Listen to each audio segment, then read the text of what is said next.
everyone, welcome back to my channel. My name is Ashley and I like to talk about books, and today I'm going to be talking about my most anticipated releases for December.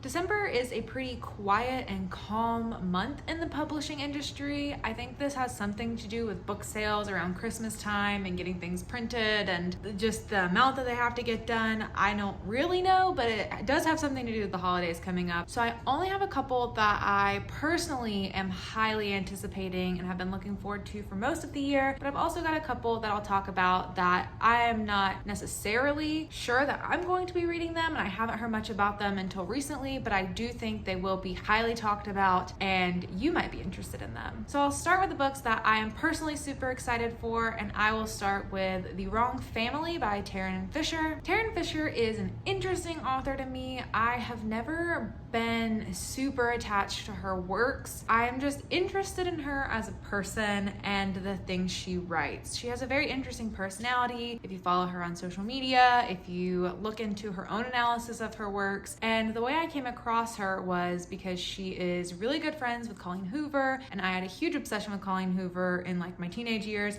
I still do like Colleen Hoover. We're going to talk about one of her books coming up soon as well, but Tarryn Fisher has recently not gotten the best rep after publishing The Wives in January of this year, I believe it was. That thriller was kind of all over the place. Some people think it's really entertaining and fast-paced. Other people have a lot of problem with the demonization of mental health in women that is portrayed in that book, which totally fair. We don't stand that. But like I said, I'm just kind of interested in what she does in general, so I'm interested to see what this new book is about. Also, Tarryn Fisher at the beginning of her career was doing a lot of self-publishing and then has more recently been picked up by publishing houses to do these more commercial books, which are a little bit different, so she's just always on my radar. So I'll just read you the synopsis for The Wrong Family. I'll also leave links down below, the Goodreads links if you want to go check out more about these books or add them to your want to read lists. Juno was wrong about Winnie Crouch. Before moving in with the Crouch family, Juno thought Winnie and her husband Nigel had the perfect marriage, the perfect son, the perfect life. Only now that she's living in their beautiful house, she sees the cracks and the crumbling facade are too deep to ignore. Still, she isn't one to judge. After her grim diagnosis, the retired therapist simply wants a place to live out the rest of her days in peace. But that peace is shattered the day Juno overhears a chilling conversation between Winnie and Nigel. She shouldn't get involved. She really shouldn't, but this could be her chance to make a few things right. Because if you thought Juno didn't have a secret of her own, then you were wrong about her too. To be honest, that synopsis doesn't really tell me too much about what this book is about for me to form a very clear picture of it, but I'm kind of fine with that. I don't like to read too much into the synopsis of thrillers specifically because I like to be super surprised. So sounds like some kind of domestic-y drama thing going on, and I'm excited for it. Comes out, I think, at the end of December. Right now, the publication date says December 29th from the Grayden House publication. But right now, publication dates have been moving all over the place because of COVID, so we'll see. But right now, it says December 29th. The next book I have to talk about is a Colleen Hoover book, and that is Layla. This is going to be a supernatural, paranormal romance, which is something she has never done before. A lot of Colleen Hoover's books also started out as self-publications, and so they were like indie romances, and then she's recently started to do more interesting things like Verity. When that came out, that is a psychological romantic thriller, and now she is stepping into the paranormal supernatural world. So this book is set to release December 8th by Montlake, and the synopsis says, when Leeds meets Layla, he's convinced he'll spend the rest of his life with her until an unexpected attack leaves Layla fighting for her life. After weeks in the hospital, Layla recovers physically, but the emotional and mental scarring has altered the woman Leeds fell in love with. In order to put their relationship back on track, Leeds whisks Layla away to the bed and breakfast where they first met. Once they arrive, Layla's behavior takes a bizarre turn, and that's just one of many inexplicable occurrences. Feeling distant from Layla, Leeds soon finds solace in Oluo, another guest of the B&B, with whom he forms a connection through their shared concerns. As his curiosity for Oluo grows, his decision to help her find answers puts him in direct conflict with Layla's well-being. Leeds soon realizes he has to make a choice because he can't help both of them, but if he makes the wrong choice, it could be detrimental for all of them. Colleen Hoover does just have a tendency to do really cool and interesting new things. Even in the romance genre, the stuff she was doing was always unique in some way and always felt new and twisty, so I'm really excited to see what she does with this supernatural, paranormally type romance, however that ends up becoming a part of the plot.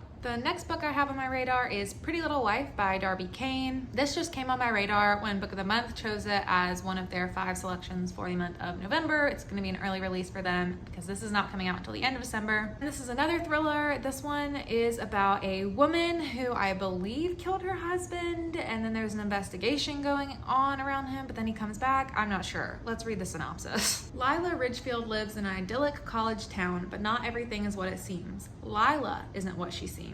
A student vanished months ago. Now Layla's husband Aaron is also missing. At first, these cases are treated as horrible coincidences until it's discovered the student is really the third of 3 unexplained disappearances over the last few years. The police are desperate to find the connection, if there even is one. Little do they know they might be stumbling over only part of the truth. With the small town in an uproar, everyone is worried about the whereabouts of their beloved high school teacher.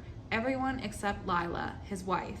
She's definitely confused about her missing husband, but only because she was the last person to see his body and now it's gone. This is coming out with William Morrow, which is one of my favorite publishing houses to read their thrillers, so I'm super excited for this one. It really did not come onto my radar until Book of the Month just chose it. I had not heard anything about it. I believe it's a debut. It sounds like it's going to take some kind of new twist to a thriller where our main character, the wife, is actually the bad guy, and I love that. The next book I have is Marion Lane and the Midnight Murder by T.A. Willberg. This is a historical mystery thriller set in London, and that is just the vibe I'm looking for in December. It sounds really cozy and exciting, and I'm excited to tell you about it. Marion Lane and the Midnight Murder plunges readers into the heart of London, to the secret tunnels that exist far beneath the city streets. There, a mysterious group of detectives recruited for Miss Brickett's investigations and inquiries use their cunning and gadgets to solve crimes that have stumped Scotland Yard. Late one night in April 1958,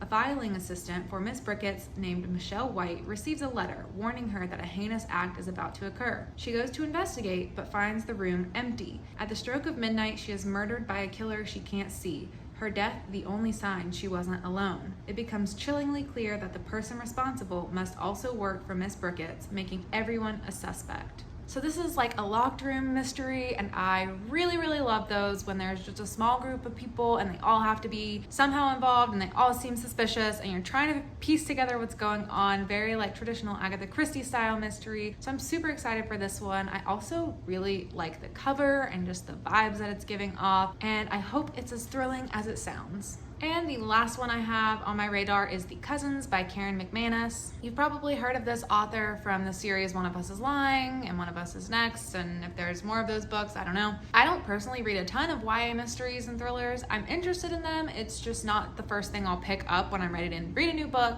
so I never get around to reading them. I've had so many people tell me to read One of Us is Lying, and I've just been putting it off. Everyone says it's really good, so I feel the need to read it, but I don't know. I feel like it's been out for so long that I just haven't gotten around to it. So I think what I'll do instead is read this new book from Karen McManus to give it a try. I like to hop in on these new books that are coming out from these authors that people love a lot, and then if I like this book, then maybe I'll go back and read that one eventually. The Cousens is about a group of cousins that barely know each other. They've never even met their grandmother. Their grandmother is really rich and reclusive. She disinherited their parents before they were born. So then they receive a letter inviting them to work at her island resort for the summer, and they're like, what is going on? Why would you do that? Their parents are all saying they have to go. It could be an opportunity to get onto the good side of their grandmother, but when they arrive on the island, it's clear that she has different plans for them, and the longer they stay, the more they realize how mysterious and dark their family's past is. So this is coming out in the beginning of December from Delacorte Press. I've really been enjoying this vibe of YA books that have come out recently that have like family suspense to them and like a hidden secret in their family, and this young adult is trying to figure out what's going on and how they fit into their family. This reminds me of Horrid by Katrina Leno and Burn Our Bodies Down by Rory Power. It just seems really popular right now, and I personally really enjoy that. So this sounds like it'll be right up my alley. And that is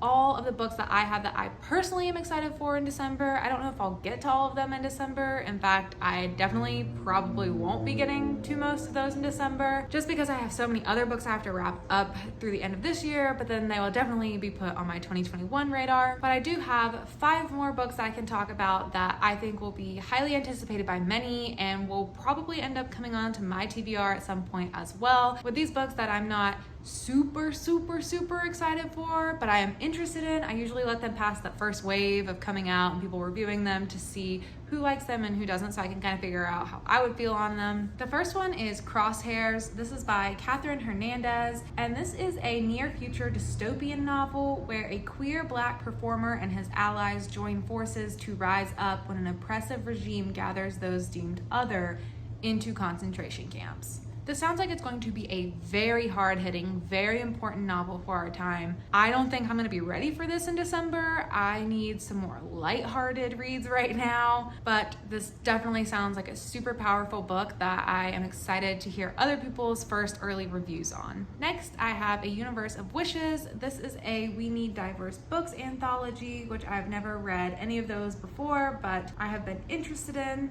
A couple recognizable authors I see are contributing to this, like Libba Bray and V.E. Schwab, and the whole essence of this collection is it contains a universe of wishes for a braver and more beautiful world. Next up, I have This Time Next Year by Sophie Cousens. This looks like a contemporary romance. There's a baker named Minnie Cooper, which now that I say it out loud, I don't read cheesy books a lot. This is like one I might pick up. So Minnie Cooper's birthday is on New Year's, and it's always been unlucky because of Quinn Hamilton, a man that she's never met. They were born at the same hospital just after midnight on New Year's Day 30 years ago. And not only did he edge her out by mere minutes to win the cash prize for being the first baby born in London in 1990, but he stole the name that she was meant to have as well. Then they end up running into each other at a New Year's party on their 30th birthday that they share. He seems to have it all, including the perfect girlfriend, but if they're from different worlds, why do they keep bumping into each other, and why is it that each frustrating interaction somehow seems to leave them both hoping for more? So it sounds like they're destined to be together and they keep running into each other. Books like that, I would usually rather watch the movie than read that type of book myself, but I think a lot of people might be interested in that. Sounds like a rom-com, and it could be a good book for the end of the year going into New Year's. Next, I have the new book by Ijeoma Oluo, and that is called Mediocre. This is a nonfiction book about the impact of white male America. It says, through research, interviews, and the powerful personal writing for which she is celebrated, Oluo investigates the backstory of America's growth, from immigrant migration to our national ethos around ingenuity, from the shaping of economic policy to the protection of socio-political movements that fortify male power. In the end, she shows how white men have long maintained a stranglehold on leadership and sorely undermined the pursuit of happiness for all. So this one is coming out the beginning of December. Right now it says December 1st by Seal Press. And then finally I have The Mystery of Miss Christie by Marie Benedict. This is a historical fiction novel that explores what happened the 11 days that Agatha Christie went missing. I didn't even know this ever happened, but it sounds really interesting because apparently she went missing for 11 days and then she just mysteriously reappeared, claiming amnesia, and provided no explanations for her time away. So this is an imagination of what may have happened in those 11 days. And this one is set to come out December 29th by Source Books. So that is all I have for you today. Comment and let me know if any of these are on your radar or if there are any exciting books coming out in December that I might have missed on my list. Like I said, December is probably going to be more of a catch-up month where I'm reading 2020 releases that I haven't gotten to yet. So these may not be on my December TBR, but they are definitely going to be at the top of my reading list come 2021. But that is it for me. Thank you so much for watching, and I'll see you guys in the next video. Bye.